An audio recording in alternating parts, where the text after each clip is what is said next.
Hello dear students, welcome in ASC starter. आज की जो वीडियो रहने वाली है वो असेसमेंट वर्कशीट 04 से रिलेटेड रहेगी। हिंदी की रहेगी, क्लास 9 की, और ये 4 सितंबर की रहेगी। आज की जो वर्कशीट है उसमें एक हमें पैसेज दिया गया है, उसके बाद उसमें 10 क्वेश्चंस में पूछे गए हैं। तो फटाफट स्टार्ट कर देते हैं आज की हम वीडियो को। सन 1968 यानी कि 1968 में ब्रिटेन में लाल धूल गिरने लगी। वह सहारा रेगिस्तान से उड़कर आई। देखो सहारा रेगिस्तान कहाँ है और ब्रिटेन कहाँ है, इतनी दूर से कहाँ धूल उड़ गई। जब उत्तरी अफ्रीका में टैंकों का युद्ध चल रहा था तब वहाँ से धूल उड़कर कैरिबियन समुद्र तक पहुँच गई थी। देख रहे हो पोल्यूशन किस प्रकार से फैल रहा है। आजकल लोग घरों, कारखानों, मोटरों और विमानों के माध्यम से हवा, मिट्टी और पानी में अंधाधुंध दूषित पदार्थ प्रवाहित कर रहे हैं, मतलब डाले जा रहे हैं। दूषित मतलब गंदे पदार्थ, ठीक है। विकास के क्रम में मतलब तरक्की करते जा रहे हैं लोग, तो इसमें क्या कर रहे हैं लोग, प्रकृति अपने लिए एक ऐसी परिस्थितियाँ बनाती है जो उसके लिए आवश्यक है। देखो अगर इंसान विकास कर रहा है तो प्रकृति फिर जब ऐसी स्थितियाँ बना लेगी जिसकी वजह से वो अपने अस्तित्व को बनाए रखे। तो इसलिए इन व्यवस्थाओं में मनुष्य का अस्तित्व सभी प्राणियों के लिए घातक है। अब प्रकृति तो अपनी परिस्थितियाँ बना रही है, लेकिन मनुष्य बार बार उसमें क्या कर रहा है, हस्तक्षेप कर रहा है, उसमें अड़ंगियाँ डाल रहा है, उसमें बहुत सी प्रॉब्लम क्रिएट कर रहा है। जैसे प्रदूषण का मुख्य खतरा इसी से है कि इससे परिस्थिति संस्थान पर दबाव पड़ता है। अब जैसे प्रदूषण बहुत बड़ी बात है, फैलते जा रहा है, तो इससे जो इकोलॉजिकल जो बैलेंस है ना वो ख़त्म होता चला जा रहा है, ख़राब होता चला जा रहा है। और जिससे क्या होगा, मनुष्य को ही नुकसान होगा, मतलब मनुष्य बिगाड़ रहा है और मनुष्य को ही नुकसान होगा फिर। और घनी आबादी वाले क्षेत्रों में कार्बन मोनोऑक्साइड की वजह से रक्त संचार में 5 से 10% ऑक्सीजन कम हो जाती है। ये कह रहा है कि जो घनी आबादी वाले क्षेत्र हैं जहाँ बहुत बड़ी मात्रा में जनसंख्या है तो वहाँ कार्बन मोनोऑक्साइड बहुत ज़्यादा उत्पन्न होने लग जाती है, जिसकी वजह से जो हमारे बॉडी के अंदर जो ब्लड फ्लो हो रहा है उसमें 5 से 10% की ऑक्सीजन कम हो जाती है। जितनी चाहिए ना उससे 5 से 10 कम हो जाती है। फिर क्या होता है कि शरीर के ऊतकों को 25% ऑक्सीजन की आवश्यकता होती है, मतलब नॉर्मली हमें 25% चाहिए और 5 से 10% कम हो जाती है कार्बन मोनोऑक्साइड की वजह से। आगे कह रहा है कि ऑक्सीजन की तुलना में कार्बन मोनोऑक्साइड लाल रुधिर कोशिकाओं के साथ ज़्यादा मिल जाती है।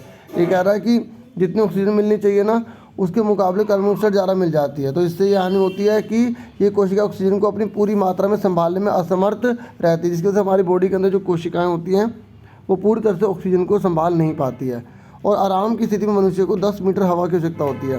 देखो आपने ऑक्सीमीटर देखा है ना, ऑक्सीमीटर क्यों कहते हैं, क्योंकि हम ना हवा को जो मेज़र करते हैं ना, मतलब ऑक्सीजन को जो मेज़र करते हैं वो मीटर के हिसाब से भी करते हैं। तो इसलिए यहाँ पर लिखा गया है कि 10 मीटर जो है मनुष्य को आराम की स्थिति में किसकी आवश्यकता होती है, हवा की, ठीक है, ऑक्सीजन की आवश्यकता होती है। ये कह रहा है कड़ी मेहनत पर उससे 10 गुना ज़्यादा चाहिए।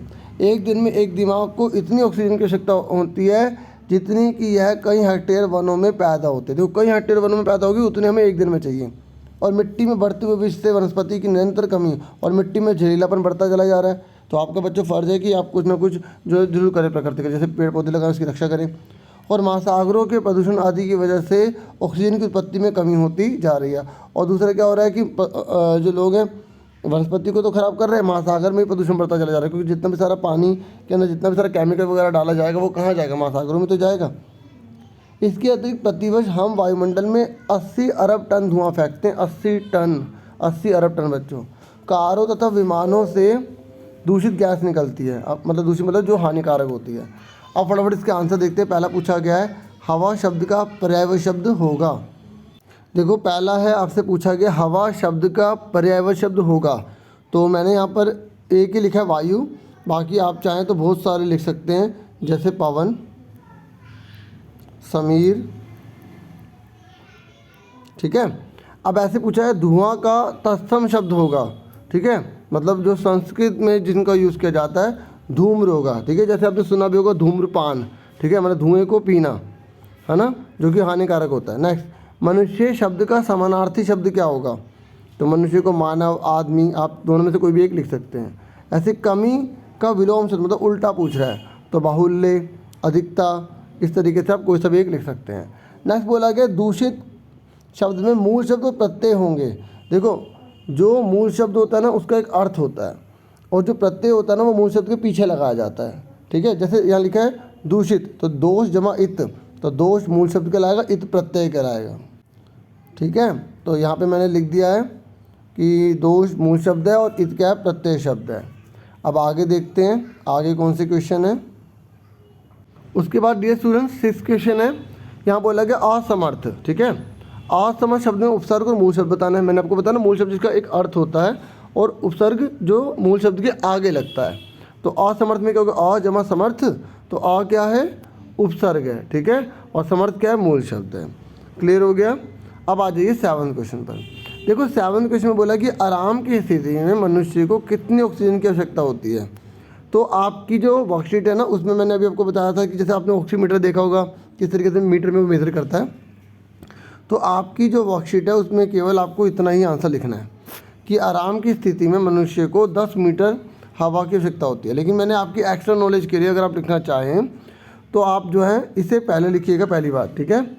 और उसके बाद एक्स्ट्रा नॉलेज में आप ये लिखना चाहें तो आप लिख सकते हैं कि औसत मनुष्य आराम करते समय प्रति मिनट लगभग 7 या 8 लीटर हवा में सांस लेता है, ठीक है, मतलब 7 या 8 लीटर हवा लेता है और छोड़ता है, और प्रतिदिन उसे 11,000 लीटर वायु का योग करता है, मतलब इतना टोटल 11,000 लीटर चाहिए होती है, ठीक है। मैं दोबारा बता दूं, इस क्वेश्चन के आंसर में आपकी जो वर्कशीट असेसमेंट है, तो अगर आपने केवल इतना लिखा है आपको फुल मार्क्स मिलेंगे। ये जो ऊपर आप टॉपिक देख रहे हैं मैंने एक्स्ट्रा नॉलेज के लिए लिखा है। होप आप इस चीज़ को समझ गए होंगे, ठीक है। आप केवल इतना भी लिखेंगे, ठीक है, और ये अगर आप लिखना चाहें तो ये बाद में लिखना। अब 7 तक हो गया, अब 8वां देखो। अब नेक्स्ट पूछा गया है कि शरीर के ऊतकों को कितने ऑक्सीजन की आवश्यकता होती है। तो आप लिखेंगे लगभग 25%, ठीक है। ये आप ये पूरा जो आपकी वर्कशीट असेसमेंट में दिया होगा, आपने अगर ये लिखा तो आपका ठीक है, ठीक है। और ये कह रहा है मिट्टी में बढ़ते हुए विष से वातावरण पर क्या प्रभाव पड़ रहा है।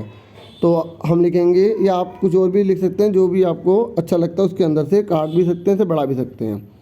तो मिट्टी में बढ़ते हुए विष से वनस्पति की निरंतर कमी और महासागरों के प्रदूषण आदि की वजह से ऑक्सीजन की उत्पत्ति में कमी होती जा रही है, ठीक है। मेन तो यही है, ठीक है। और अगर आप आगे लिखना चाहते हैं तो इसके अतिरिक्त प्रतिवर्ष हम वायुमंडल में 80 अरब टन धुआं फेंकते हैं, कार और विमानों से दूषित गैस निकलती है, ठीक है, और जिससे हमारे वातावरण पर दूषित प्रभाव या बुरा प्रभाव पड़ता है, ठीक है। अगर आप एक लाइन आगे ऐड करना चाहें कि जो कि हमारे वातावरण पर बुरा प्रभाव डालती है, ठीक है। नहीं तो अगर आपने इतना भी लिखा है तब भी आपका सफिशिएंट है। तो होप आपको समझ में आ गया होगा। लास्ट क्वेश्चन देख लो फटाफट कौन सा है। लास्ट क्वेश्चन बोला गया कि आजकल लोग किसके माध्यम से और किसे प्रदूषित कर रहे हैं। आजकल लोग घरों, कारखानों, मोटरों और विमानों के माध्यम से हवा, मिट्टी, पानी में अंदर प्रदूषित पदार्थ प्रभावित कर रहे हैं, ठीक है। तो इस तरीके से मैंने पूरी वर्कशीट आपको समझा दी है। होप आपको समझ में आ गया होगा। कोई भी सजेशन हो तो कमेंट बॉक्स में आप ज़रूर बताएं। फिर मिलेंगे आपसे नेक्स्ट वीडियो में। अपना पूरा ध्यान रखना। और जिन्होंने अभी तक चैनल को वीडियो को लाइक ना किया तो लाइक कर देना, और अगर आप चैनल पर न्यू हो तो प्लीज़ सब्सक्राइब कर देना, ठीक है। और काफ़ी वैल्यूबल होता है सब्सक्राइब आपका। थैंक यू जितने भी सब सब्सक्राइबर्स हैं और जितने भी न्यू व्यूअर्स हैं, आप सबका बहुत बहुत शुक्रिया वीडियो को देखने के लिए। Take care yourself dear students.